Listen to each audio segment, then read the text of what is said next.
आसंता काली मकर संक्रांति आमे माँ झी आज संध्यारे बाहर थिलु मार्केट।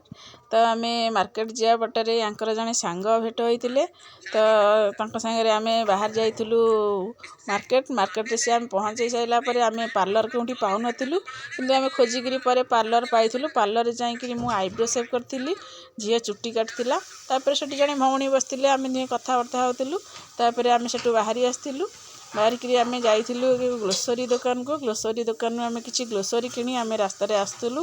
रास्ताटी आज बहुत फांका थिला। तापर आमे जाइकिरी गोटे जलखिया दुकान रे पहुँचिलु। जलखिया दुकान रे आमे किछि जलखिया पुओ कहिथिला कटलेट आनिया पई, तापई कटलेट आनिथिली। तापर मु 10 टंका रे गोटे छोट पुड़िया किनिकिरी आमे मा झिया खाइथिलु। एमिति आसीबा बाटे रास्ता तो अंधार हो जाइथिला। अबे मु हाथ सफा कर नथिली, तो गोटे छोट ट्यूबवेल को जाइथिली। ट्यूबवेल रे बहुत समय मारिला परे सेतरु पानी बाहरथिला। सेटु मु हाथ धोइकिरी बाहरी आस्थिली। रहिली एबे जय जगन्नाथ।